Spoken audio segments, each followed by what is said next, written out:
yang insya Allah dibawakan oleh Al-Ustadz Ibnu Yunus Hafizahullah Ta'ala. Beliau adalah pembina Pondok Pesantren Al-Ihsan, Bontomaranu, Goa. Baik, sebelum kita memanggil pemateri atau guru kita, maka kami juga bisa mengarahkan untuk teman-teman, mungkin kalau terlalu padat di sisi kanan masjid, di sebelah kiri masjid juga masih sangat lowong, dan juga di bagian belakang dari, di bagian depan dari sebelah kiri ini juga tentunya masih bisa ditempati, ya cukup luas. Jadi mungkin kalau di sana terhalang, mungkin lebih dekat lihat Ustadz, boleh di sini ini masih sangat kosong, ya. Jadi boleh pindah juga sebelah kiri. Apa kelebihannya? Dekat juga toilet. Nah, jadi saya promosikan ini area kiri karena masih kosong, tapi sebelah kanannya alhamdulillah sudah padat, ya. Baik, kalau begitu tanpa berlama-lama lagi, mari kita sama-sama menyimak materi kita dengan tema hidup sehat dalam perspektif Islam yang akan dibawakan oleh Al-Ustadz Ibnu Yunus Hafizahullah Ta'ala. Dan kepada Ustadz kami persilahkan.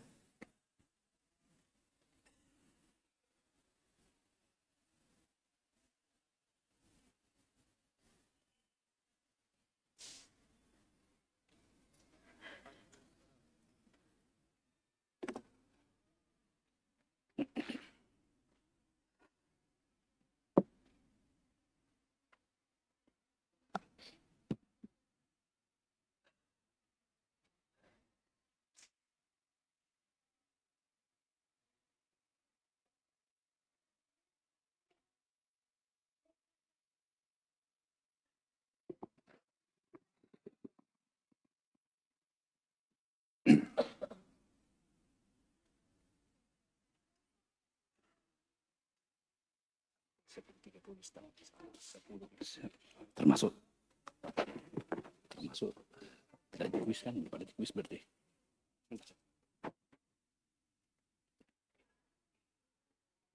Dengan kuisnya Ustaz. Bismillahirrahmanirrahim. Assalamualaikum warahmatullahi wabarakatuh. Alhamdulillahi rabbil alamin.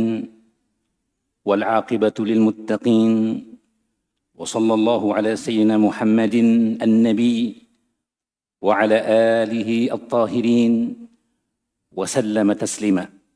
أما بعد فإن الله جعل الصحة والفراغ نعمتان اختص بهما من شاء من خلقه منا منه وفضلا وليغتنمها من يعرف قدرهما من يعرف قدر نعم الله عز وجل فيهما ويعينهما من جهل قدرهما وجعل الأسقام والأوجاع مواعظ لمن أراد تنبيهه على فضل العافية وكفارة لما سلف منهم في حال الصحة من التقصير في طاعة الله وليبلغهم بهذا درجات لم يكونوا بالغيها بأعمالهم لطفا منه بهم وتحننا عليهم فتبارك الله رب العالمين خالق كل شيء وهو على كل شيء قدير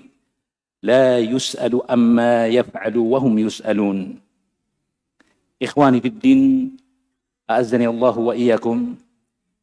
Alhamdulillah, Allah Subhanahu wa Ta'ala masih memberikan kepada kita nikmat kesehatan, nikmat kesempatan setelah nikmat iman dan Islam untuk kita kembali melanjutkan majelis kita, majelis di mana kita saling tawasau bil haqqi, tawasau bis sabri wa tawasau bil marhamah, saling berwasiat pada kebenaran dengan kesabaran dan dilandasi oleh kasih sayang di antara kita dalam majelis yang diadakan oleh Panitia Tabligh Akbar Daurah Asatidz Sulselbar pada hari yang kedua hari ini insyaallah ta'ala.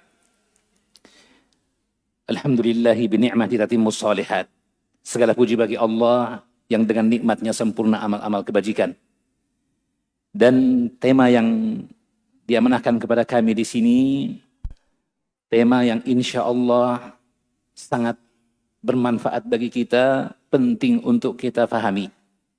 Meskipun boleh jadi kebanyakan dari hadirin mungkin dalam keadaan yang lebih sehat dan bugar dibanding pemateri. Dalam keadaan yang lebih menerapkan dan mempraktekkan pola hidup sehat sesuai tuntunan syariat dan bimbingan dari para otoritas kesehatan, dalam hal ini para ahli medis. Kata singkatnya, boleh jadi kebanyakan dari hadirin lebih sehat dari saya pribadi. Ya, jadi jangan hanya melihat judulnya berarti yang berbicara orang yang paling sehat berarti. Tidak demikian ya.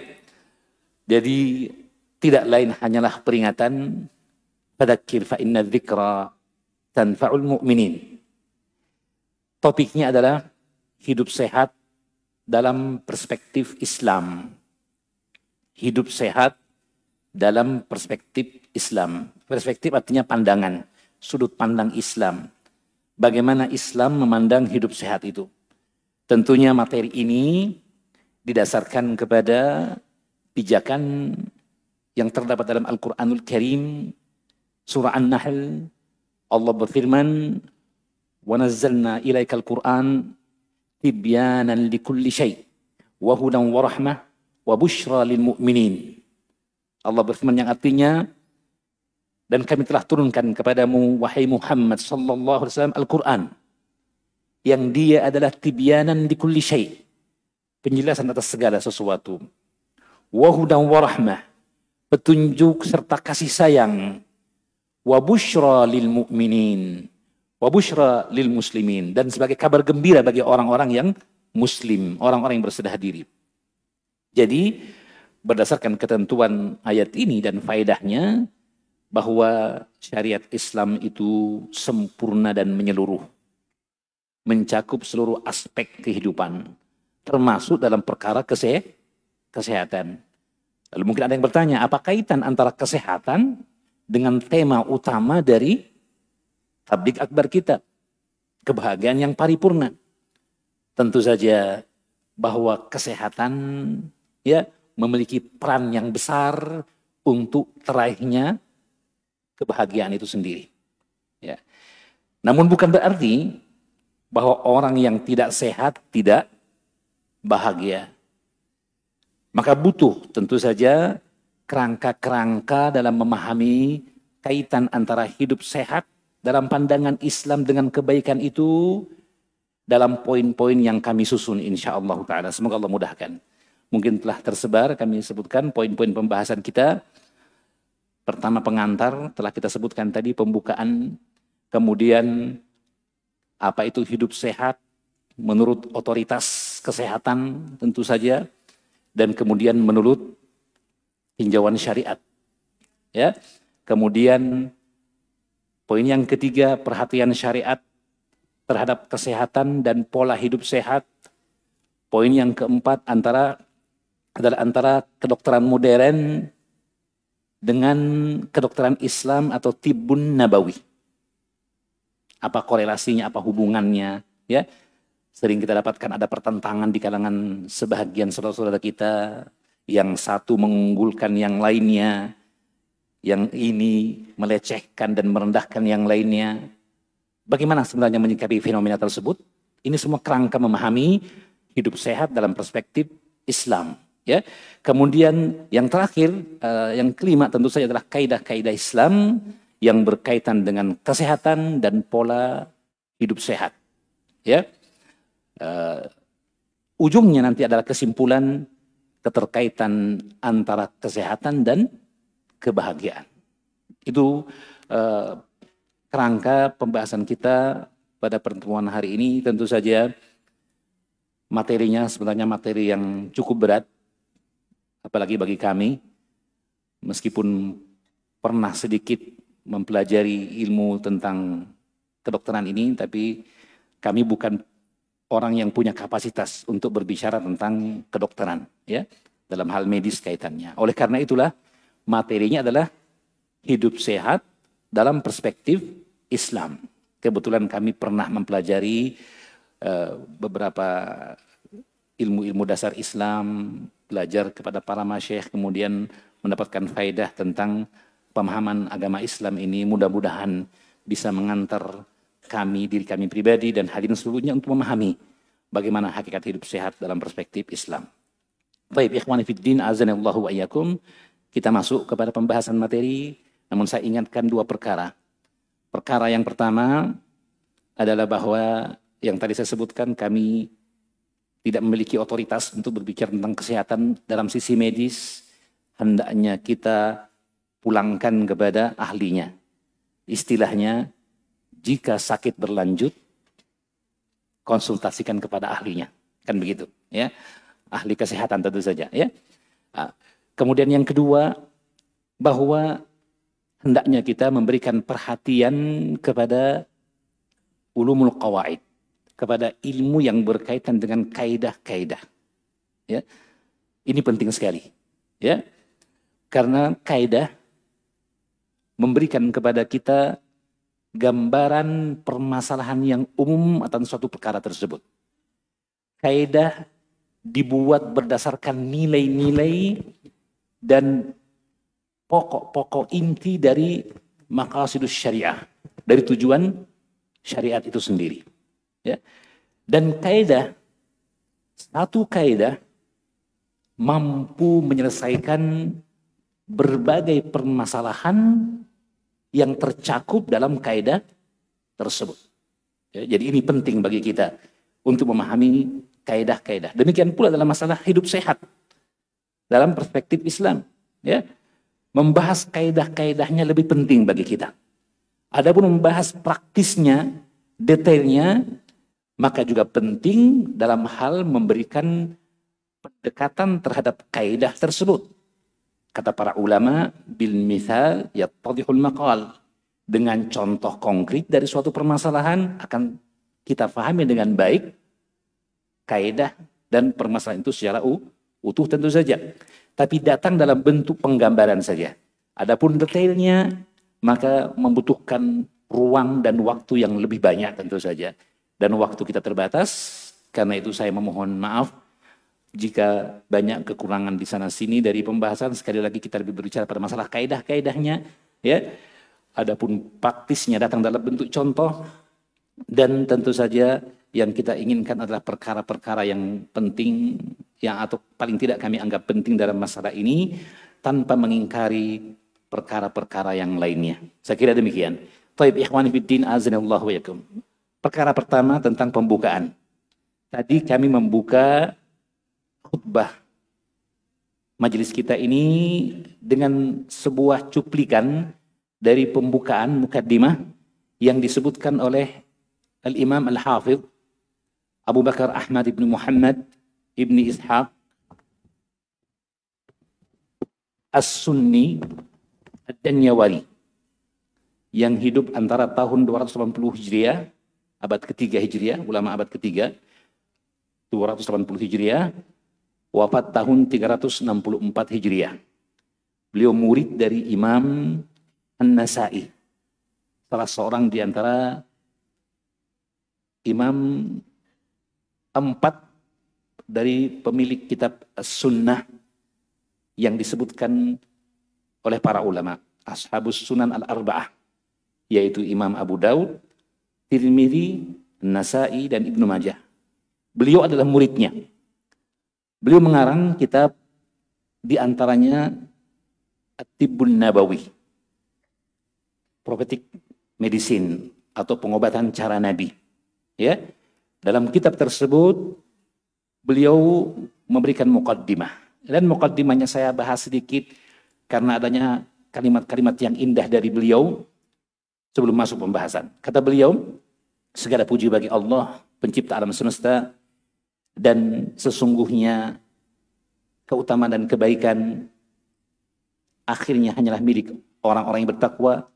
Salawat dan salam kepada baginda Nabi Muhammad sallallahu alaihi wasallam, sang Nabi, dan kepada keluarganya yang suci, dan semoga keselamatan pula tercurah bagi mereka seluruhnya. Kemudian daripada itu, kata beliau, sesungguhnya Allah Subhanahu wa taala telah menjadikan kesehatan serta waktu luang adalah nikmat yang Allah khususkan. Kedua nikmat itu kepada siapa yang Allah kehendaki dari hamba-hambanya, minnan minhu wa fadla, semata anugerah dan keutamaan darinya. Di awal pembahasan Tibun Nabawi, beliau telah mengingatkan akan pentingnya kesehatan dalam syariat. Beliau nukilkan secara makna hadis Abdullah bin Abbas radhiyallahu taala anhuma yang dikeluarkan Imam Bukhari dari Mufrad Imam Bukhari. Imam Muslim tidak mengeluarkan dalam sahihnya. Imam Bukhari saja, baginda Nabi bersabda, ni'matani maghbunun fihima katsirun minan nas. Dua nikmat yang banyak luput dari kebanyakan manusia. Maghbunun fihima, merugi dalam dua nikmat itu kebanyakan dari manusia. Apa itu? Nikmat kesehatan, as-sihah, dan nikmat al-faragh, waktu luang. Kesehatan masuk nih, ya. Menunjukkan pentingnya nikmat kesehatan itu. Dan mengisyaratkan pula bahwa begitu lalainya kita untuk memperhatikan sisi-sisi kesehatan. Sampai dikatakan maghmunun fihi ma katsirun minan nas. Banyak orang ya luput dari mendapatkan kemanfaatan dari nikmat ini, terjatuh dalam kerugian ketika hilangnya dari mereka, terabaikannya dari mereka dua nikmat tersebut. Nikmat kesehatan dan nikmat waktu luang. Ini anugerah dari Allah. Apa tujuannya diingatkan? Kata Syekh, liyaktanimahuma man ya'rifu qadrahuma. Man ya'rifu qadra ni'amillahi azza wa jalla. Agar kemudian bisa dimanfaatkan ya kedua nikmat ini oleh orang-orang yang dia memahami dengan baik, menghormati, bahkan mensyukuri nikmat dan karunia dari Allah Subhanahu wa ta'ala. Lihat di awal hadis, ni'matan, dua nikmat. Ya. Nikmat Allah begitu banyak. Wa in ta'uddu ni'matallahi la tuhsuha. Tidak mungkin kita bisa hitung. Ya. Dan ketika disebutkan dua nikmat ini berarti menunjukkan bahwa dia nikmat yang khusus. Dan tujuannya agar kita manfaatkan nikmat itu sebagai nikmat. Fama bikum min ni'matin faminallah. Jadi ini nikmat, ya. Tujuannya diingatkan agar kita manfaatkan. Ya. Jika diberikan kesehatan dijaga. Jika terganggu, agak goyang, segera diadakan perbaikan, rehabilitasi medik, ya. Menjaga kesehatan, mengatur pola tidur, menjaga asupan nutrisi, makanan yang dimakan, dan bentuk-bentuk yang lainnya, olahraga fisik dan sebagainya. Itu bentuk dari menjaga nikmat. Sehingga kalau ditanya, ya, apa yang paling diharapkan oleh seseorang? Kebanyakan kita yang tidak memahami nikmat yang besar ini hanya akan menyebutkan semua yang bersifat materi. Saya berharap punya mobil, berharap punya rumah, berharap, gitu kan? Ya. Tapi jarang dari kita yang mengharapkan afiah, kesehatan, keselamatan, ya, dengan segala makna yang ada dalam kalimat tersebut. Padahal ini perkara yang tidak ada bandingannya. Buktinya orang berani siap untuk mengorbankan apa yang dimiliki dari harta benda untuk mendapatkan kembali kesehatannya, ya enggak? Ya, baik. Itu peringatan. Apa tujuan dari diingatkannya dua nikmat ini? Lalu beliau mengingatkan pula, ini bagi orang yang tahu nikmat Allah, menyadari nikmat sehat dan waktu luang. Lalu bagaimana bagi orang yang lalai seperti kita semua ini? Ya. Sehat ketika menjadi kebiasaan, sering kita dapatkan, akhirnya kita lalai untuk menyadari bahwa dia nikmat. Sering kita contohkan berulang-ulang seperti lampu. Ketika lampu tiap hari listrik, asupan listrik terjaga, setiap kita nyalakan saklar menyala lampu, kita jadi tidak pernah mengucapkan hamdalah setelah menyalakan lampu. Ya kan? Ada kita nyalakan saklar. Alhamdulillah. Ada enggak? Karena tiap hari asupannya lancar. Tapi ketika sementara duduk menggunakan manfaatkan cahaya lampu, tiba-tiba mati lampu. Apa yang terjadi? Rasa bahwa ada nikmat yang hilang dari kita. Ada yang bilang innalillahi. Bagus. Ya kan? Ada juga yang sumpahi PLN. Repot. Tapi begitulah. Ketika hilang nikmat itu baru terasa pentingnya. Ya. Maka Syekh ingatkan faedah yang kedua. Mengingatkan, diambil manfaatnya, digunakan sebaik-baiknya oleh orang yang faham bahwa dia adalah nikmat. Yang berikutnya yang kedua, untuk kemudian membantu bagi orang-orang yang tidak mengetahui, tidak menghargai akan nikmat tersebut. Ya, maka datanglah kemudian waktu sakit setelah sehat, waktu sibuk setelah ke lapangan, agar dia, oh rupanya dulu sehat itu nikmat. Dikembalikan kepada kelurusan. Setelah itu beliau mengingatkan bahwa Allah telah menjadikan penyakit dan rasa sakit sebagai peringatan bagi orang yang Allah ingin ingatkan akan keutamaan dari afiat itu. Ad-diddu yudhiru husnaha ad-didd. Suatu menjadi indah dengan mengetahui lawannya, kan gitu ya. Begitulah. Sakit atau penyakit lawan dari sehat, kan begitu. Maka penyakit jadi Allah jadikan sebagai peringatan untuk kemudian kita menyadari akan keutamaan sehat. Di samping dia juga adalah kafarah, penghapus dosa atas apa yang lalu dari kelalaian untuk taat kepada Allah di masa sehat kita. Dan berikutnya yang ketiga dan ini yang paling indah. Untuk Allah sampaikan seseorang dengan penyakit, dengan rasa sakit, dengan musibah dan bencana, derajat, kedudukan, kemuliaan dan keutamaan yang tidak mampu ia raih dengan amal perbuatannya. Betul tidak? Ya.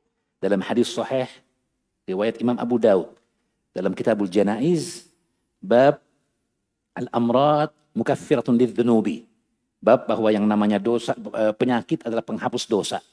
Beliau bawakan hadis dari Nabi sallallahu alaihi wasallam oleh sahabat Lajlaj ibni Hakim As-Sulami wa kanat lahu suhbah radhiyallahu taala anhu, bahwa Rasulullah bersabda, innal abda idza sabaqat lahu manzilatun minallahi ta'ala, jika seorang hamba, jika telah Allah tetapkan baginya kedudukan yang tinggi di akhirat kelak, sabaqat lahu minallahi manzilah lam yablugha bi'amalih, namun ia tidak akan bisa mencapai kedudukan yang mulia di akhirat itu dengan amalnya.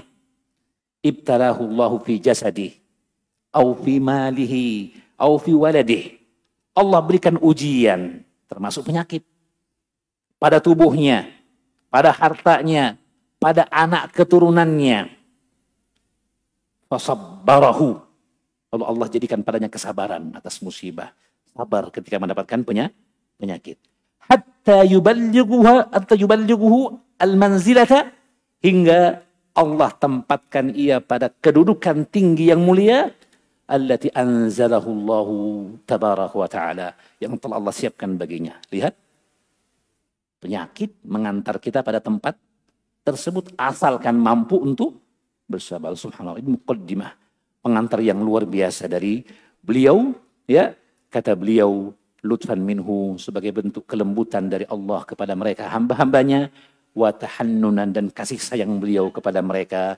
Fatabarakallahu rabbul alamin, khaliqu kulli syai', dialah pencipta segala sesuatu dan dia maha berkuasa atas segala sesuatu, tidak ditanyakan perbuatannya, dan manusialah yang akan ditanya oleh Allah Azza wa Jalla. Baik, demikian ikhwani fiddin pengantar.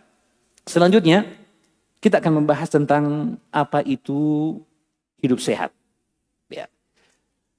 Pertama saya sebutkan tentang sehat menurut otoritas kesehatan. Yang pertama dari WHO. Berbahasa Inggris, tapi saya bawakan terjemahannya saja. Ya.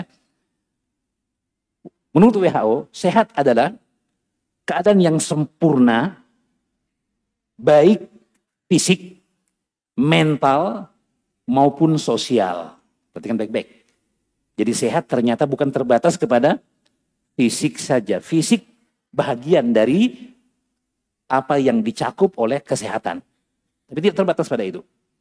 Jadi menurut WHO, ya, Organisasi Kesehatan Dunia, sehat adalah keadaan yang sempurna, baik fisik, mental, maupun sosial, tidak hanya terbebas dari penyakit atau kelemahan cacat. Jadi bukan hanya terbebas dari penyakit atau kelemahan, ya, tetapi juga keadaan yang sempurna pada fisiknya, ya, pada mentalnya, dan pada sosialnya. Luar biasa nih, ya.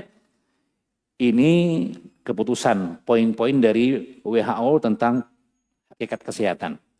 Jadi kalau kita lihat, berarti sehat menurut WHO, Badan Kesehatan Dunia, berarti dia merupakan konsensus dari seluruh ahli kesehatan dunia. Ya, kalaupun ada yang tidak setuju ya agak di pinggir-pinggir berarti dulu ya. Karena ini kesehatan termasuk di dalamnya negara-negara Islam ikut sebagai anggota dari WHO. Kan gitu ya. Ya.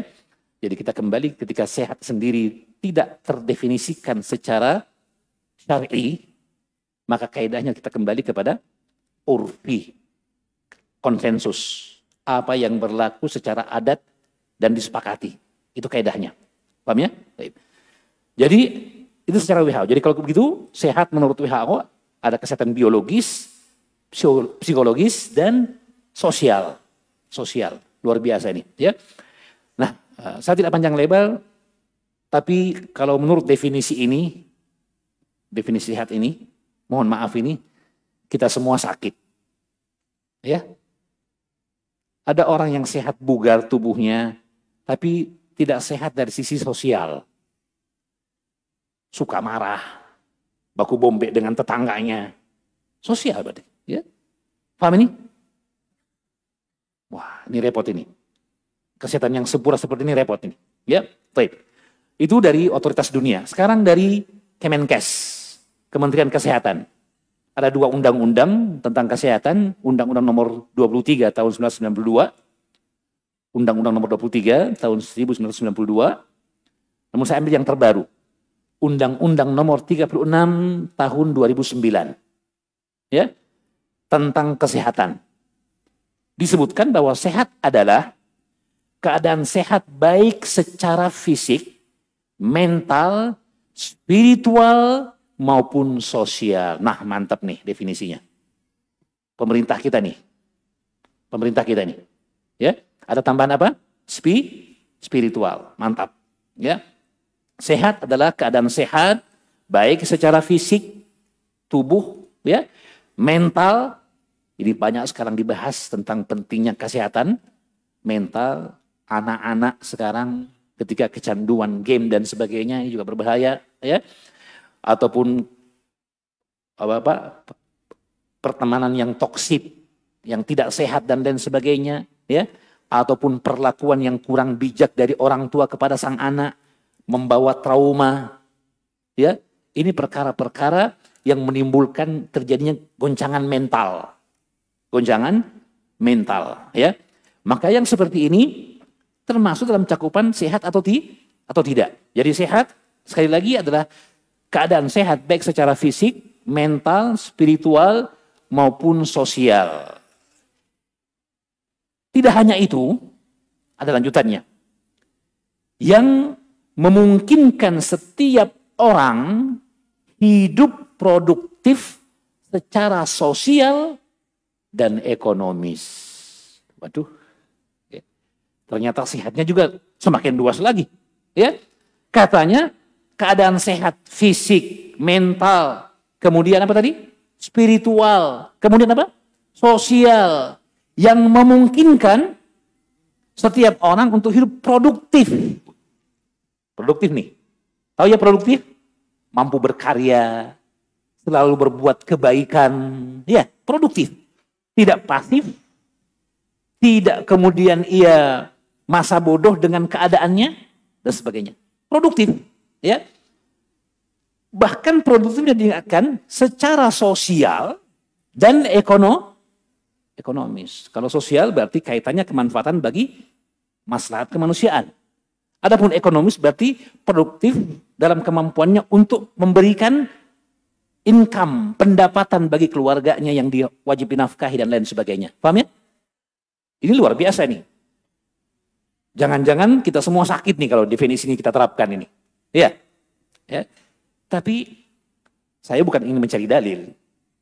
Tapi kalau kita cermati dengan baik sabda-sabda Nabi SAW, kita akan dapatkan dalam sebuah hadis baginda Nabi mengingatkan perkara ini.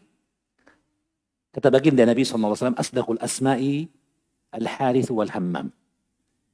Nama yang paling jujur adalah al-harith dan hammam.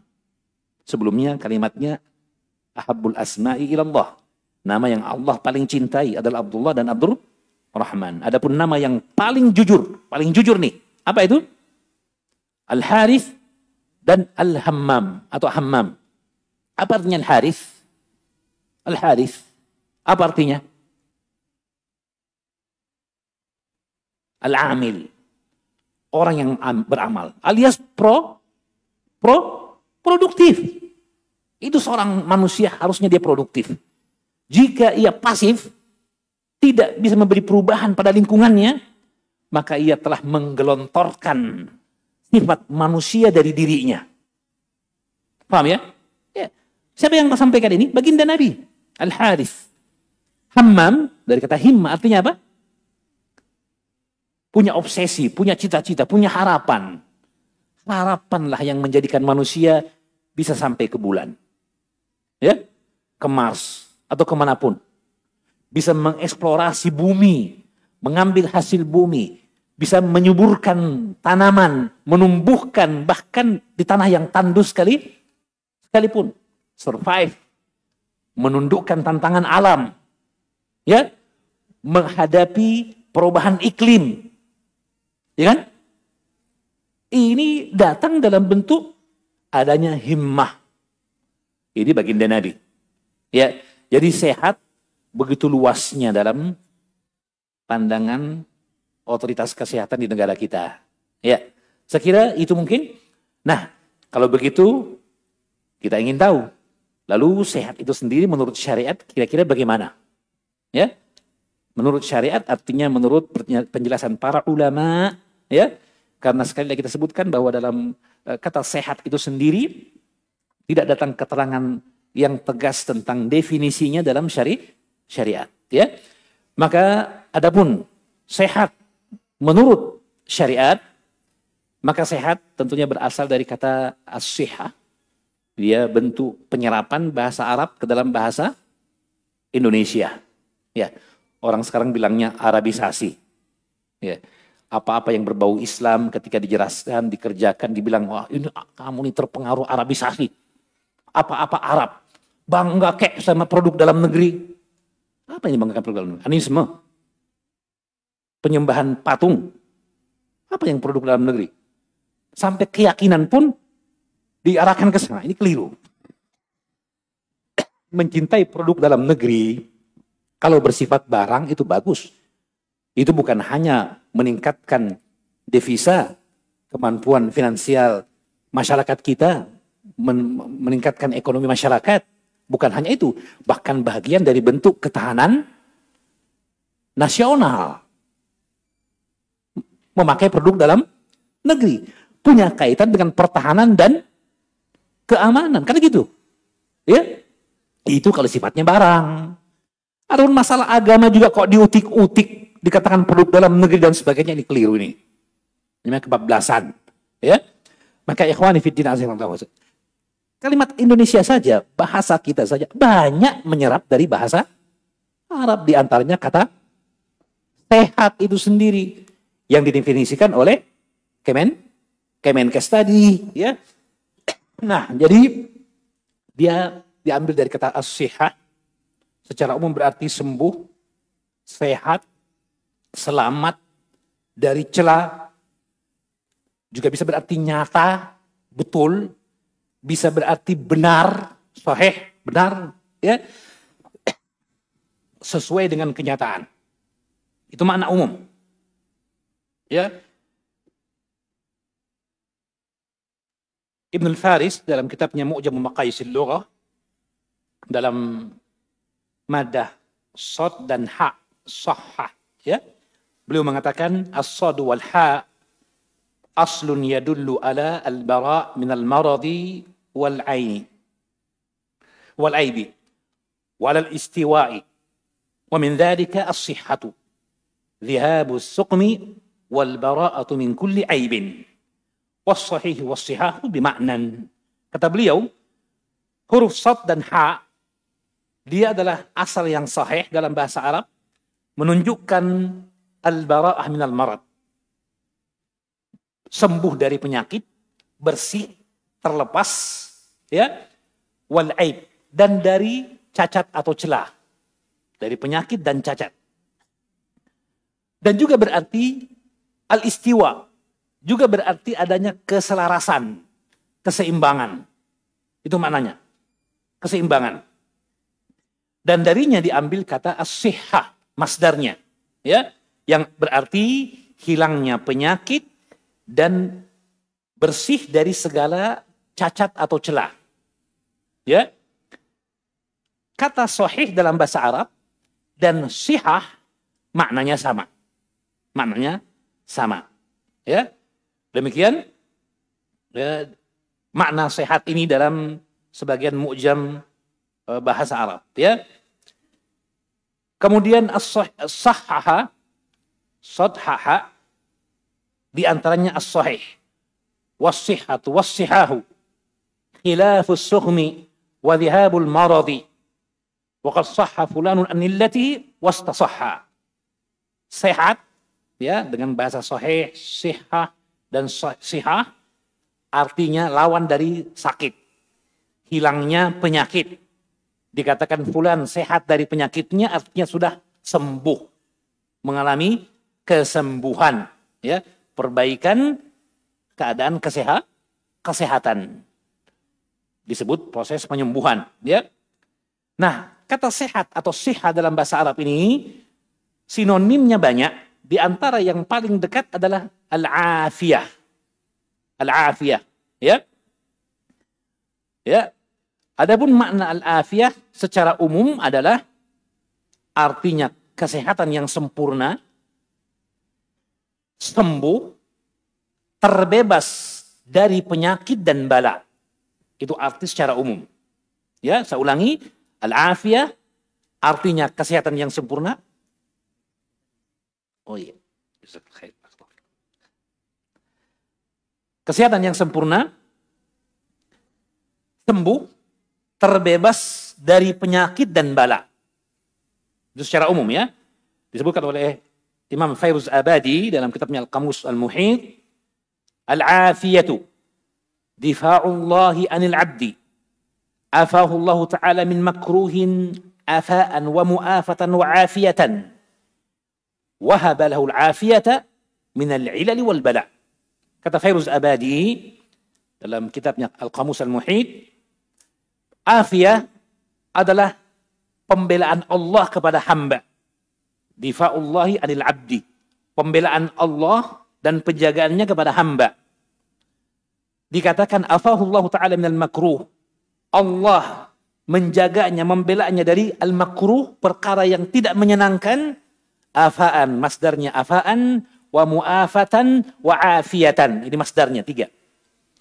Artinya, wahabalahul afiyah. Allah berikan padanya kesehatan, keterjagaan, terbebas dari penyakit dan musibah, bala, mara bahaya.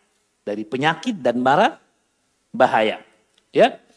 Berkata Ibnu Mandzur dalam kitabnya Lisanul Arab, wa ammal afiyah, adapun afiyah, fahuwa an yu'afiyahu Allah Ta'ala min suqmin wa baliyatin wa hiya as-sihhatu Ziddul maradi.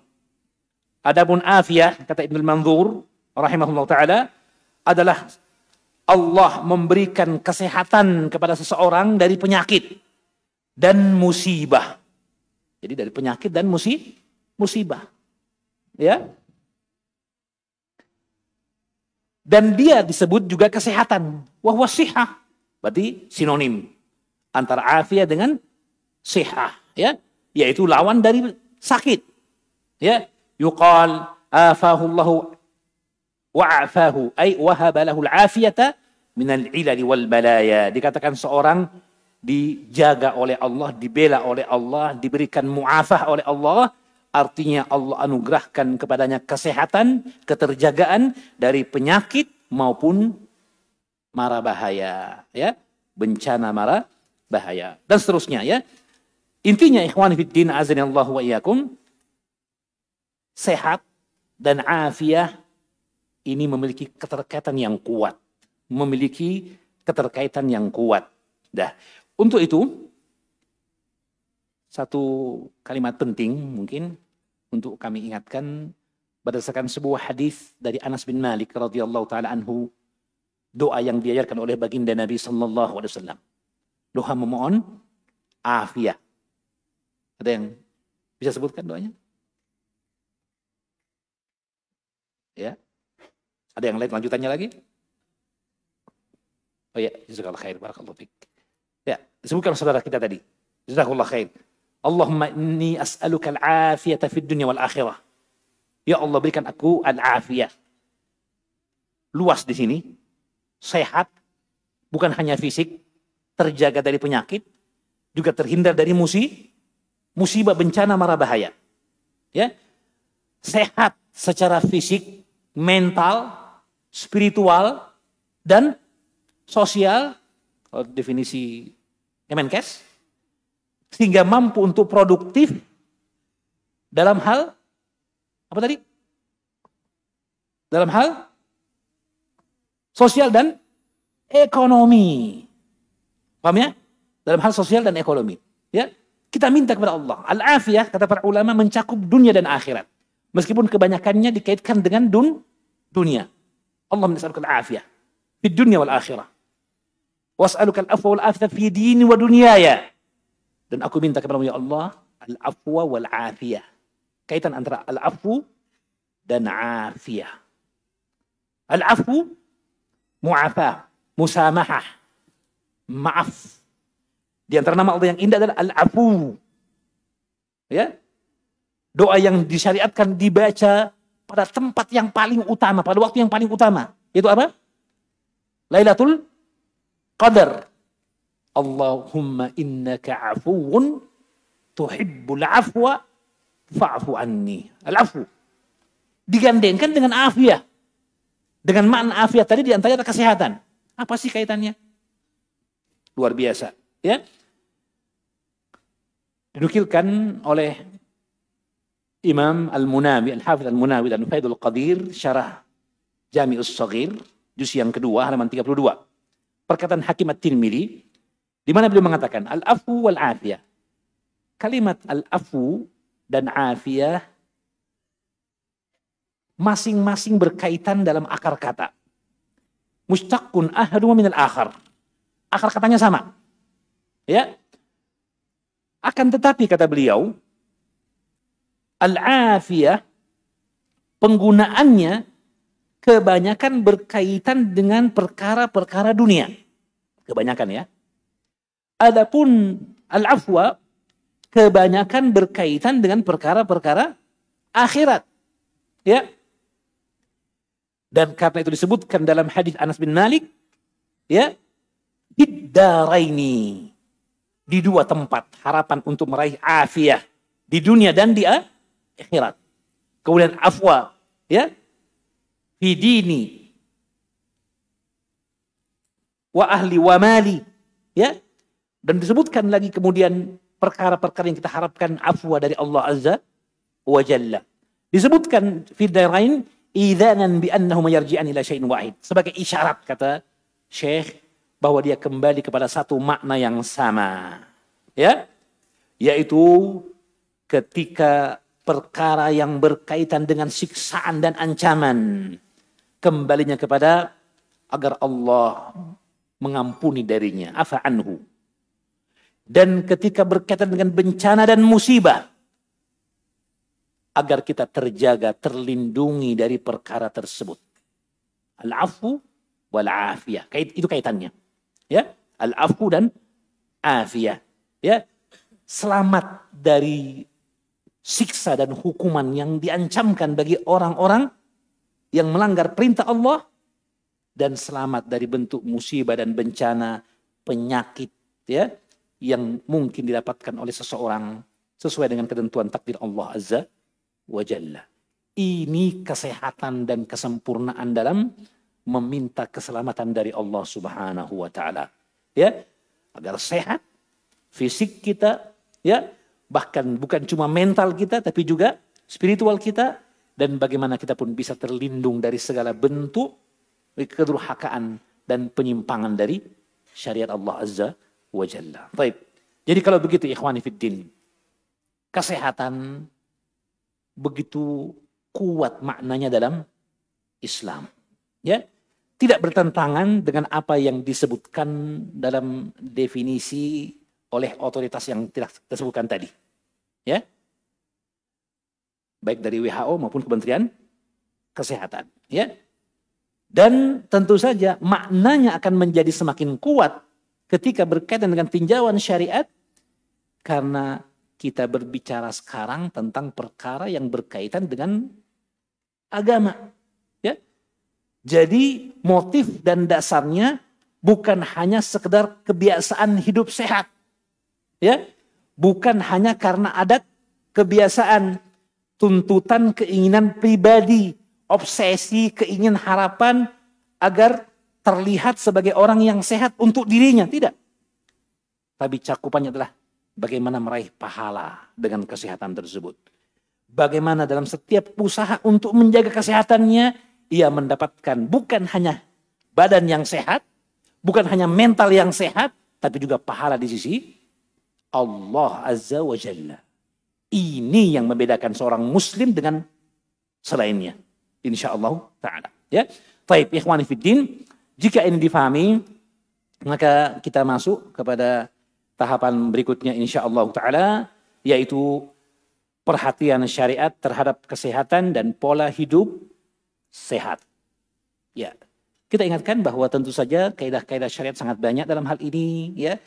Kami hanya mengingatkan sebagian dari apa yang disebutkan oleh para ulama Islam dari tuntunan syariat terhadap kesehatan dan cakupan dan jangkauannya. Ya, maka kami membagi 4 permasalahan tentang perhatian syariat terhadap kesehatan. Yang pertama dari Al-Quran, kedua dari hadis Nabi SAW, yang ketiga dari perkataan ulama, ini sangat banyak. Perkataan ulama tentang masalah kesehatan dan penjagaannya, pola hidup sehat dan keutamaannya, ya. Namun kami hanya mencuplikkan perkataan dari Imam Abu Abdullah Muhammad bin Idris Asy-Syafi'i rahimahullah taala. Ya, bukan berarti mengabaikan ulama yang lainnya, ya. Tapi tentunya kita mengetahui bagaimana kedudukan Imam Asy-Syafi'i di kalangan masyarakat kita, tentu saja di samping kedudukan ulama-ulama yang lainnya. Jelas ya? Kami akan nukilkan. Itu perkara ketiga, perkataan ulama. Dan yang terakhir, isyarat ringkas tentang buku-buku yang dikarang oleh para ulama tentang kesehatan yang menunjukkan begitu besarnya perhatian syariat dan Islam terhadap kesehatan. Orang bilang bukan kaleng-kaleng. Ya, baik. Adapun dari Al-Quran, di antaranya 2 ayat dalam Al-Quran. Yang pertama surah Al-Baqarah ayat 195. Surah Al-Baqarah ayat 195. Allah berfirman, "Wa anfiqu fi sabilillah wa la tulqu bi aydikum ila tahlukah. Wa ahsinu innallaha yuhibbul muhsinin." Yang artinya, dan berinfaklah, bersedekahlah, curahkan harta di jalan Allah Azza wa Jalla, dan jangan jerumuskan diri kalian kepada kebinasaan, dan berbuat baiklah, karena sesungguhnya Allah mencintai orang-orang yang berbuat baik. Ya. Syahidnya pada kalimat wala tulqu biaidikum ila tahlukah. Tentunya kita tahu bagaimana muamalah para sahabat terhadap ayat ini, ya, secara spesifik tentang keengganan untuk berjihad atau menyibukkan diri dengan dunia, meninggalkan jihad karena menganggap sudah waktunya untuk memperbaiki kehidupan dan penghidupan, ya. Tapi dari keumuman ayat kita akan dapatkan bahwa ayat ini menjadi pegangan para ulama tentang penjagaan diri dan jiwa. Karena Allah mengatakan wala tulqu biaidikum ila tahlukah. Jangan seseorang membawa dirinya kepada kebinasaan. Ya. Berkaitan dengan kaidah yang diambil dari hadis Nabi sallallahu alaihi wasallam, la dharara wa la dirara. Tidak ada kemudaratan bagi diri sendiri maupun pemudaratan kepada orang lain. Ya. Ini contoh dari perhatian Islam kepada kesehatan. Dengan surah An-Nisa ayat 29. Allah berfirman, "Wala taqtulu anfusakum innallaha kana bikum rahima." Janganlah kalian membinasakan diri kalian. Jangan kalian membunuh diri kalian. Sesungguhnya Allah kepada kalian Maha Penyayang. Nah, ini contohnya. Ini mungkin kelihatannya sepele. Tapi tahukah kita bahwa dua ayat ini menunjukkan kepada kita salah satu dari tujuan syariat yang mulia, yaitu hifdzun nafs, penjagaan diri. Diri kita dengan segala apa yang ada pada diri kita dari potensi. Paham ya? Bukan hanya kekuatan fisik berarti, tapi juga kekuatan mental. Kemampuan untuk memberikan manfaat bagi orang lain. Dijaga. Buat apa hidup kalau kita tidak mampu membawa kebaikan bagi orang lain? Manusia makhluk sosial. Bukan hidup untuk dirinya sendiri. Ya, sampai ada istilah kesolehan sosial. Tidak hanya soleh untuk dirinya, tapi soleh juga bagi orang lain. Ya. Maka ikhwan fiddin azinallah, ini diantara contoh konkret bagaimana Islam melalui Al-Quranul Karim mengingatkan akan titik masalah dari kesehatan itu sendiri. Apa itu? Penjagaan diri. Penjagaan syakhsiyatul insan. Ya, sosok manusia itu. Ya, dengan segala makna yang ada dalam dirinya. Itu contoh saja, satu ya. Adapun di antara dalil yang lain sangat banyak, saya kira ya. Imam Ibnu Qayyim menyebutkan 3 ayat dalam Al-Quran dalam kitabnya Tibbun Nabawi, yang dia adalah juz yang keempat dari kitab Hajju An-Nabi atau kitab Zadul Ma'ad fi Hadi Khairil Ibad, ya.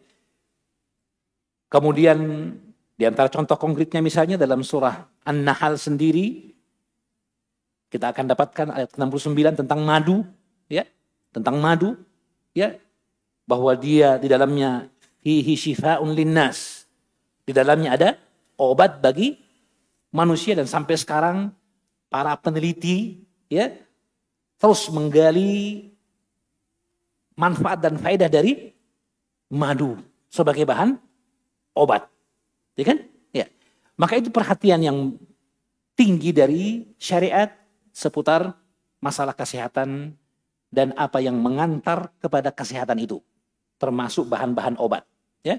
Dan yang paling penting, tatkala Al-Quran ya disifatkan sebagai syifa, tegaskan dalam ayat yang lain syifa'un lima fis sudur, maka ketahuilah, ya, bentuk kaidah-kaidah penting dari pengobatan yang ada dalam Al-Quran kebanyakannya berkaitan dengan perkara mental spiritual, tentu saja, ya. Karena itulah memang dia materinya. Al-Quran bukan buku kumpulan rumus obat. Kan gitu ya. Al-Quran bukan kumpulan tentang terapi atau treatment dalam pengobatan. Bukan. Ya. Al-Quran lebih luas dari itu. Petunjuk hidup. Ya. Landasan dalam berjuang. Ya. Maka kalau begitu, pastilah dia memuat kaidah-kaidah penting dalam segala aspek kehidupan, termasuk dalam masalah kesehatan. Termasuk dalam kesehatan, ya. Imam Ibnu Qayyim al-Jauziyah dalam kitab tadi, Tibbun Nabawi, ya, beliau menyebutkan bahwa dalam 3 ayat dalam Al-Quran, surah An-Nur ayat 61, surah Al-Baqarah 184 dan 196, Allah Subhanahu wa taala mengisyaratkan akan 3 dasar pokok dalam tibbul abdan. Kedokteran yang bersifat fisik, untuk kesehatan fisik. Karena beliau mengatakan at-tibbu tibban. Ya, pengobatan ada 2. Kedokteran ada 2. Kedokteran fisik dan kedokteran mental, non fisik. Ya. Nah, untuk tibbul abdan, kata beliau kuncinya ada pada 3 yang disyaratkan dalam 3 ayat tersebut. Surah An-Nur ayat 61, surah Al-Baqarah 184 dan surah Al-Baqarah 196. Apa itu? Kata beliau, yang pertama hifdzus sihah, penjagaan kesehatan. Ya. Karena itu contoh konkretnya, syariat memberikan izin, ya, untuk orang-orang yang memiliki keterbatasan dalam menunaikan apa yang harusnya diwajibkan bagi mereka. Ya kan? Ya. Perkara haji, bahkan sholat saja yang dia adalah kewajiban setiap muslim. Ya. Ketika berdiri dalam sholat yang dia hukumnya fardu ain, berdiri dalam sholat, rukun perbuatan dalam sholat pada sholat wajib menjadi gugur ketika seorang mengalami keterbatasan. Ya kan? Sholli qa'ima, fa illam tastati fa qa'ida, fa illam tastati fa ala jambin. Ya. Dalam masalah haji, ya, digugurkan kewajiban. Dalam perang dimaafkan bagi orang-orang yang memiliki keterbatasan untuk tidak hadir dalam peperangan tersebut. Ini tujuannya, Pak. Ya, di samping rahmat dan kasih sayang Allah kepada hamba-hambanya yang memiliki keterbatasan dan penyakit, juga tambih yang kuat untuk menjaga kesehatan. Karena setiap muslim yang sejati senantiasa berharap untuk bisa memasuki kebaikan-kebaikan dari pintu yang banyak yang telah Allah sediakan, ya kan? Ya, begitu banyak pintu kebaikan. Subulus salam begitu banyak. Semakin banyak orang memasuki pintu itu, semakin utama dan mulia dirinya, ya kan? Sahabat Abu Bakar As-Siddiq radhiyallahu taala anhu, ketika Nabi mengatakan dalam suatu ketika, man asbah minkum sha'iman, man asbah minkum al-yauma sha'ima. Siapa berpuasa hari ini? Hanya Abu Bakar As-Siddiq yang menunjukkan tangannya. Siapa yang menjenguk orang sakit hari ini? Ya, siapa yang kemudian mengantar jenazah hari ini? Siapa yang memberi makan fakir miskin hari ini? Beliau angkat tangan terus. Dan semua kebaikan tadi, di samping dibutuhkan kekuatan iman yang luar biasa, juga kebugaran tubuh, kesehatan fisik. Seorang yang sehat, mampu berbuat begitu banyak kebaikan, apa yang tidak mampu dilakukan oleh orang yang terganggu kesehatannya. Betul tidak? Itu kaidah penting. Yang pertama, hifdzus sihah, penjagaan kesehatan. Allahu akbar. Kemudian yang kedua kata beliau, al-hamiyatu minal mu'dhi, penjagaan dari perkara-perkara yang berbahaya, materi-materi yang membawa mudarat. Disyaratkan hal itu. Ya, seperti dalam masalah haji dalam surah Al-Baqarah 196. Di antara mahdhuratul ihram, perkara yang terlarang dalam ihram adalah apa? Menutup kepala dan memotong rambut, ya kan? Ya. Tapi ketika disebutkan tentang seorang yang banyak kutunya, orang Jawa bilang tumon, ya, banyak kutunya, ya, tersakiti ia dengan hal itu. Terjadi pada seorang sahabat yang datang kepada Nabi Sallallahu Alaihi Wasallam dan bertanya keadaannya, menyakiti dia banyaknya kutu tersebut, maka diizinkan untuk dicukur. Padahal ibadah loh. Kenapa?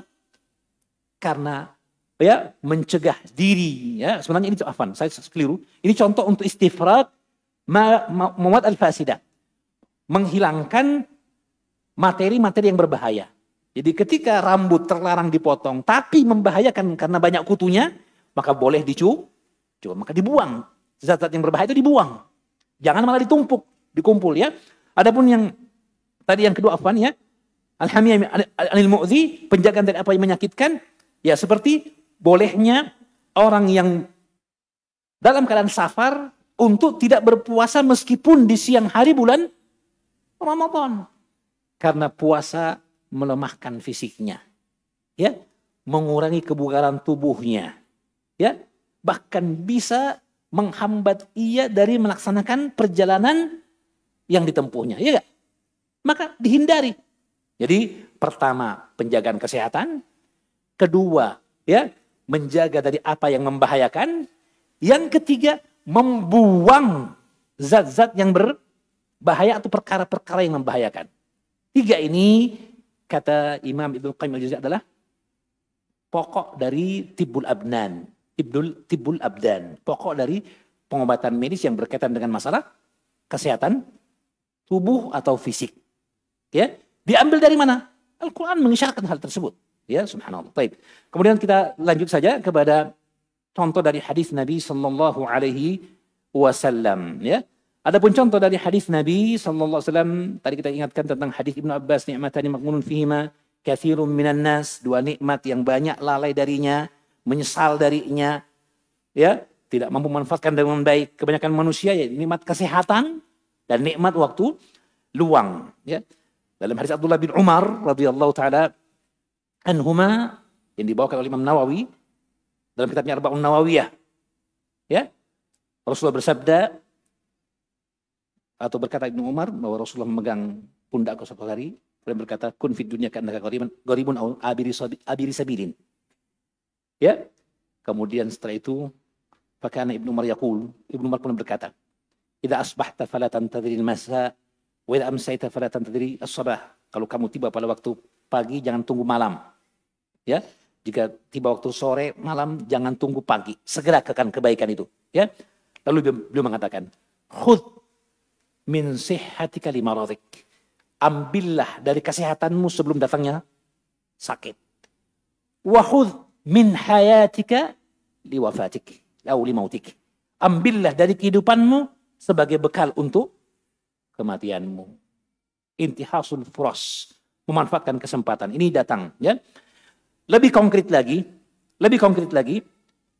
hadis Abu Sa'id Al-Khudri radhiyallahu taala anhu, baginda Nabi bersabda, ma anzalallahu da'an illa anzala ma'ahu dawa.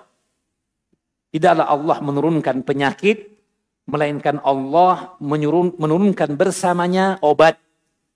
Alimahu man alimahu wa jahilahu man jahilah. Yang tahu dia akan mendapatkan obat tersebut, yang tidak tahu tidak akan mendapatkannya. Ya.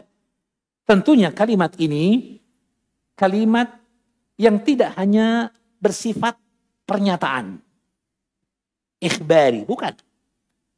Dalamnya ada makna insya, kata para ulama. Ada makna perintah. Apa itu perintahnya? Untuk mencari tahu obat dari setiap penyakit. Cari, kejar. Ada yang tahu, ada yang tidak. Makanya ada dokter yang memberikan obat cepat sembuh, ada juga yang tidak. Ada herbalis memberikan racikan langsung sembuh, ada yang tidak, ya kan? Meskipun belum tentu karena obatnya manjur, ada faktor-faktor lain, ya, atau yang tidak sembuh karena tidak manjur, belum tentu. Banyak faktor yang menjadikan obat itu bereaksi positif pada tubuh manusia, termasuk dosisnya misalnya, ya. Kemudian pertama kali adalah mengetahui riwayat hidup, ya. Betulkah dugaan penyakit yang ada padanya adalah penyakit tersebut, jangan-jangan salah obat. Kan begitu. Banyak faktor itu. Tapi yang jelas, ikhwani fiddin, hadis ini lafalnya ikhbari, tapi maknanya insyai. Perintah untuk terus mempelajari, menggali, mengeksplorasi, ya, apa yang bisa menyembuhkan. Dan secara konkret bahkan dalam hadis Abu Hurairah radhiyallahu taala anhu, ya, disebutkan oleh Imam Al-Bazzar dalam musnadnya, ya, bahwa suatu ketika Abu Hurairah berkata, "Ukhifa bi rajulin min ansari yauma Uhud min ashabin Nabi sallallahu alaihi wasallam." Ya, seorang dari sahabat Nabi dari golongan Ansar ya mendapatkan penyakit ya atau mendapatkan musibah ya, terluka pada perang Uhud. Fada'a Rasulullah sallallahu alaihi wasallam lahu tabibaini. Maka Nabi memanggil baginya dua orang dokter tabib. Dua orang tabib ya dipanggil, dihadirkan oleh baginda Nabi, kana bil Madinah. Keduanya adalah tabib di Madinah ketika itu. Faqal, Nabi pun berkata kepadanya, alijahu, tolong obati keduanya. Faqal, ya Rasulullah, innama kunna nu'aliju wa nahtal fil jahiliyah. Falamma ja'al Islam, fama huwa illa tawakkul. Perhatikan jawaban para ahli medis ketika itu. Tabib namanya.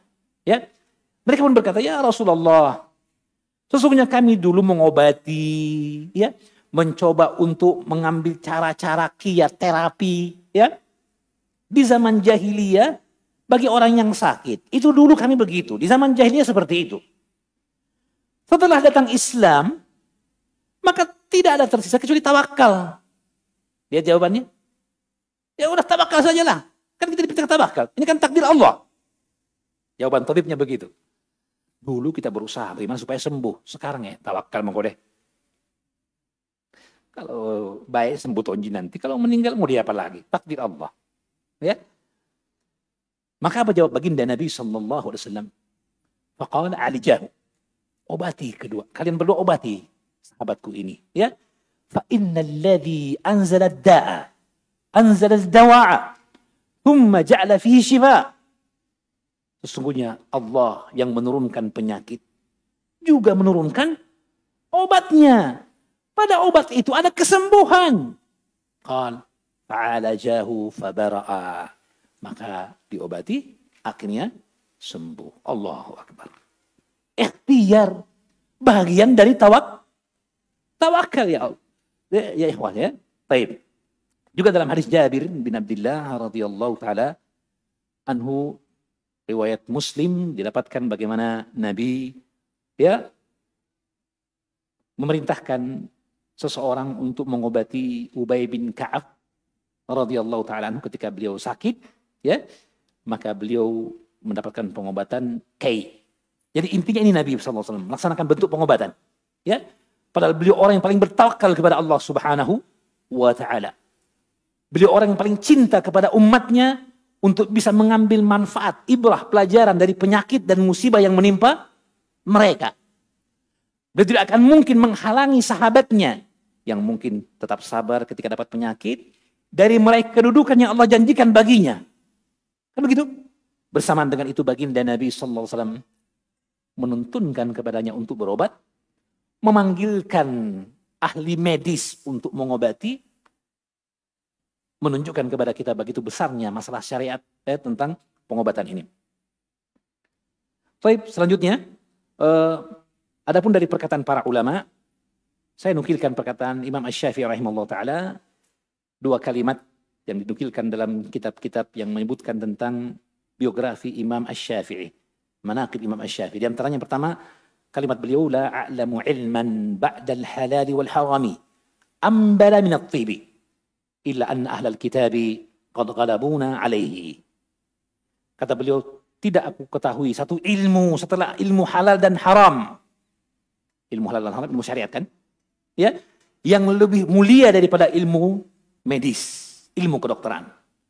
Akan tetapi ahlul kitab telah mengalahkan kita dalam ilmu tersebut. Itu kata Imam Syafi'i. Dan adalah beliau kadang menyesali dan mengatakan, ضيعوا ثلث العلم ووكلوه إلى اليهود والنصارى. Umat Islam telah mengabaikan sepertiga dari ilmu dan mereka serahkan itu kepada golongan ahlul kitab, maksudnya ilmu tib. Ya. Berikutnya pertanyaan Imam Syafi'i, kata beliau, al-ilmu ilmani, ilmu din wa ilmu dunya wa huwa tib. Ilmu itu ada dua kata beliau, ilmu agama dan ilmu dunia, yaitu ilmu kedokteran. Ya, dalam sebagian riwayat beliau mengatakan Al-ilmu ilmani, ilmu al-adyani, wa ilmu al-abdani. Ilmu agama dan ilmu tentang badan itu kedokteran. Ini Imam Asy-Syafi'i rahimahullah. Ya, yang terkenal dengan kecerdasan beliau rahimahullah, beliau muhaddits faqih, ya, lughawi ahli bahasa, ya. Maka terkumpul pada beliau alat ijtihad. Ternyata beliau juga memiliki pengetahuan yang luas seputar ilmu kesehatan sehingga beliau mengatakan perkataannya ini, ya. Berikutnya tentang buku-buku yang membahas tentang Tibun Nabawi, maka ini sangat banyak, ya. Sangat banyak kalangan para ulama. Saya ingin menghadirkan tapi waktu kita terbatas, karena itu saya tidak bacakan seluruhnya. Hanya saya ingin ingatkan berkaitan dengan pembahasan berikutnya nanti tentang kaitan antara kedokteran modern dengan kedokteran Islam atau Tibun Nabawi. Ya, yaitu bahwa sesungguhnya ikhwani fiddin, buku-buku yang dikarang oleh para ulama tentang Tibun Nabawi itu menunjukkan kepada kita bahwa para ulama Islam punya andil yang besar pula dalam ilmu kedokteran. Ya, menunjukkan bahwa dia di antara ilmu yang besar manfaatnya bagi umat.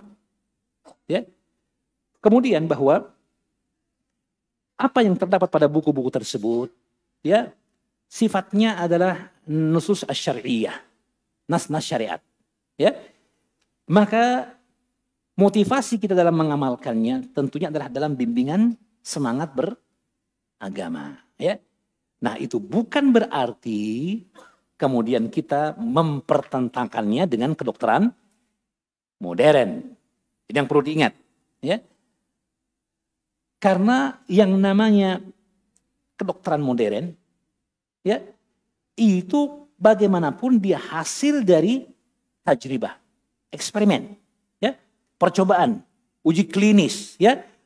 Bahkan terkadang bibit penyakit disuntikkan kepada orang atau objek, ya, untuk kemudian diberikan obat untuk menelitinya. Jadi hasil dari pengalaman yang berulang, ya. Dan tentu saja akan berbeda kedudukannya dengan apa yang bersifat, ya, agama. Ya.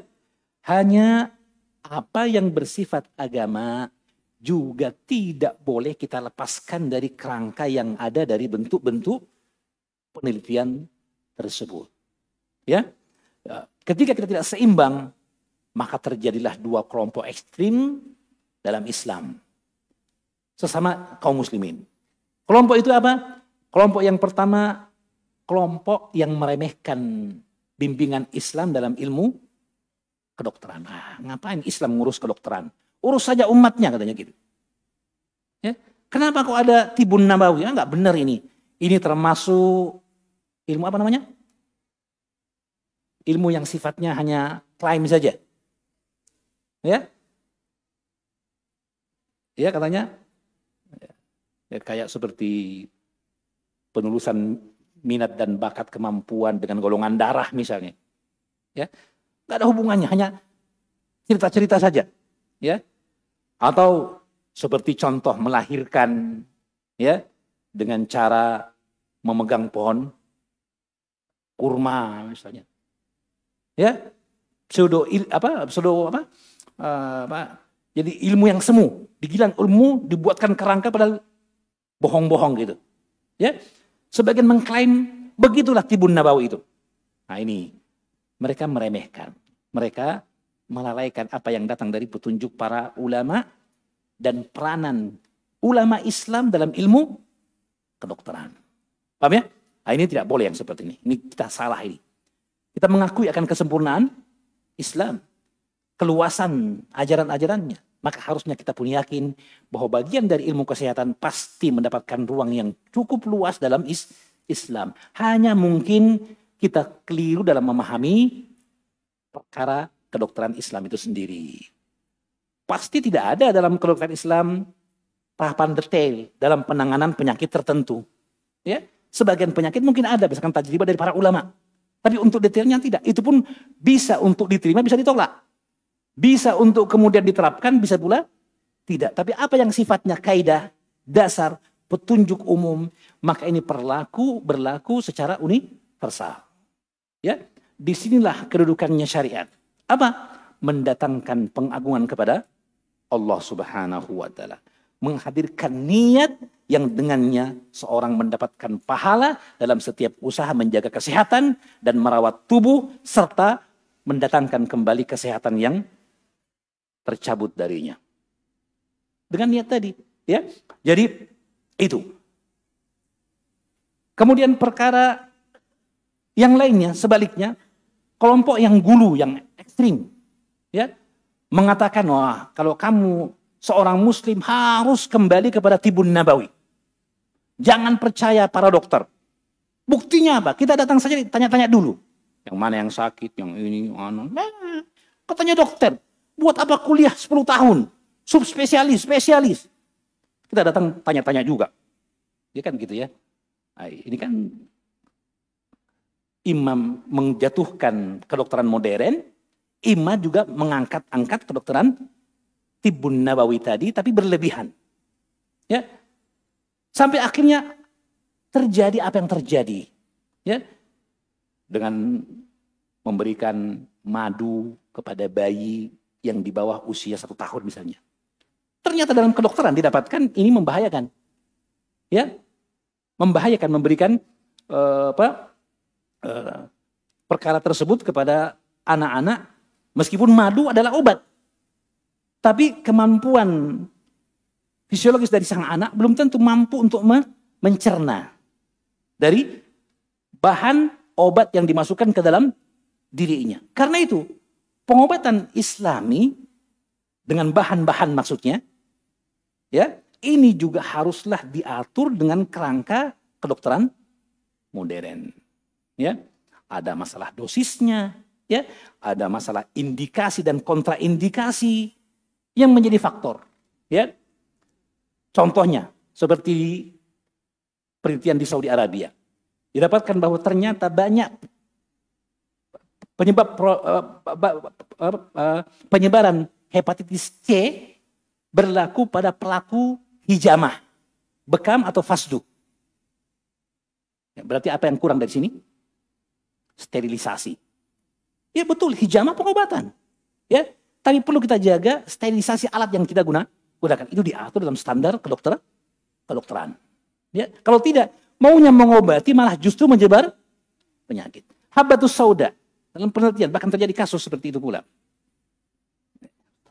Habbatus sauda, ya, bahwa ketika seorang menjadikan bahwa dia sebagai obat dan hadisnya sahih, tapi tanpa mempertimbangkan, ya, sejarah hidup atau riwayat hidup pasien, dosis dari obat yang diberikan, apa terjadi? Terjadi kasus hipoglikemik, rendah kadar gula pada darah. Yang dampaknya pada seseorang tidak lebih berbahaya daripada hiperglikemik. Darah yang tinggi, kadar darah yang tinggi. Ya. Bahkan terjadi keadaan koma pada seseorang karena mengkonsumsi habbatus sauda berlebihan. Loh, nasnya betul, tapi selalu ada kaitannya dengan, ya, tajribah, dosis yang dibenarkan, kemudian apakah ada penyakit pendamping yang lain dan sebagainya. Dan itu butuh keterlibatan dari ahli medis tentunya. Maka mengapa kita pertentangkan keduanya? Bukankah bagus untuk terjadi sinergitas di antara mereka? Ya, bahkan sekarang, ya, dalam ilmu kedokteran modern pun telah diterima apa yang namanya pengobatan dengan bahan-bahan obat herbal. Namanya fitofarmaka. Ya, pengobatan dengan bahan-bahan herbal. Ya, bahkan di sebagian rumah sakit, setiap orang yang berobat diberikan 2 arahan. Apakah ingin berobat dengan obat yang sifatnya kimiawi ataupun non kimiawi atau herbal. Paham ya? Subhanallah. Di lembaga-lembaga rumah sakit Islam terus dilakukan penelitian tentang kandungan obat dari bahan-bahan herbal. Maka ini yang benar. Tidak ada gulu berlebih-lebihan sikap ekstrim dan tidak ada pula peremehan. Ya, masing-masing sejalan, ya. Demikian berlaku untuk semua bentuk pengobatan yang dinisbahkan kepada Islam. Ya. Pengobatan dengan bekam, ya, pengobatan dengan madu, ya, pengobatan dengan bawang putih ataupun apapun, ya, termasuk ya hemoterapi, ya, bekam dan hijamah, maka itu juga perlu untuk mengikuti petunjuk dari dokter. Bukan hanya masalah sterilitasnya, jumlah titik, ya, yang dibekam itu, berapa yang dimungkinkan, dibolehkan dan sebagainya, ya, jangan sampai terjadi justru, ya, kekurangan darah, ya, dan sebagainya. Maka ini ikhwani fiddin bahagian dari perkara yang hendaknya kita perhatikan, dan saya nasihati untuk membaca sebuah makalah yang bagus dari seorang dokter yang punya perhatian kepada Islam, Dr. Rehanul Bahrain, hafizahullah ta'ala. Beliau punya risalah khusus tentang hal ini, tentang mempertentangkan kedokteran modern dengan kedokteran sunnah, wallahu a'lamu bis-shawab. Baik, ikhwani fiddin, rupanya perjalanan kita sudah cukup jauh, ya. Sementara materi kita berada pada sisi yang terakhir, mungkin, ya, kaidah dalam Islam berkaitan dengan kesehatan, ya. Maka izinkan saya untuk menyebutkan sedikit perkara tentang hal ini, ya, tentang kesehatan, dan sekali lagi saya akan simpulkan dengan keterkaitan dengan antara kesehatan dengan kebahagiaan, ya. Ikhwani fiddin azanallahu wa yakum, tentang petunjuk Islam dalam kesehatan diingatkan dalam hadis Nabi SAW, man asbah minkum aminan fi sirbihi mu'afan fi jasadih wa indahu qutu yaumihi fakannama hizat lahu dunya bihadafiriha. Barang siapa yang Allah masukkan ia pada waktu pagi dalam keadaan aman fi sirbihi. Aman fi sirbihi, berkata Imam An-Nawawi dalam Riyadhus Shalihin, as-sirbu ay an-nafsu wa qaumi. Aminan fi nafsi wa aminan fi qaumi. Atau aminan fi qaumi. Dia merasa aman, sentosa pada dirinya dan pada lingkungannya. Artinya dia keamanan, kelapangan, keluasan jiwa, tidak dalam keadaan tertekan, ya, tentram raharja. Siapa yang mendapatkan keadaan ini? Yang pertama, aminan fi sirbih, ya, stabilitas, keamanan. Kedua, mu'afan fi jasadih, kesehatan pada fisik. Wa indahu qutu yaumih, dan ada pada dirinya makanan hari itu. Faka'annama hizat lahu dunya bihadafirih, maka seolah-olah dunia dikumpulkan baginya dengan seluruh keutamaannya. Ya, dari ujung ke ujung dikumpulkan padanya, dan 3 perkara tadi. Keamanan, rasa nyaman dalam kehidupan, kesehatan fisik, dan kecukupan rezeki. Allahu Akbar. Ya. Maka ini juga diantara perkara yang menunjukkan kepada kita perhatian Islam kepada kesehatan. Ya.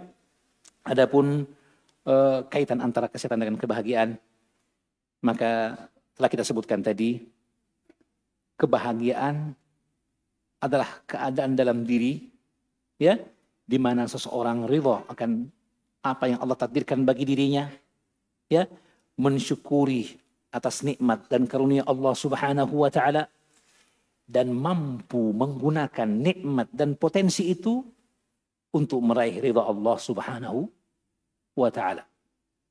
Itulah hakikat dari kebahagiaan. Ketika seorang mampu menerima apa yang datang dari Allah, takdir baik maupun takdir yang buruk, ya.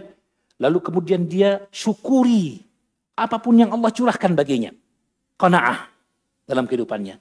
Dan yang ketiga, dia tidak pernah merasa putus asa untuk memberikan kebaikan kepada umat, untuk mendapatkan kebaikan di akhirat, ya, dengan ibadah dan ketaatan. Walaupun dengan keterbatasan apapun yang ada pada dirinya. Maka sehat jalan untuk meraih kebahagiaan. Jalan untuk meraih kebahagiaan. Jalan yang paling sempurna. Bukan berarti orang yang sakit tidak bahagia. Tidak. Orang yang sakit, manakala dia ridha, ya, akan takdir Allah tadi.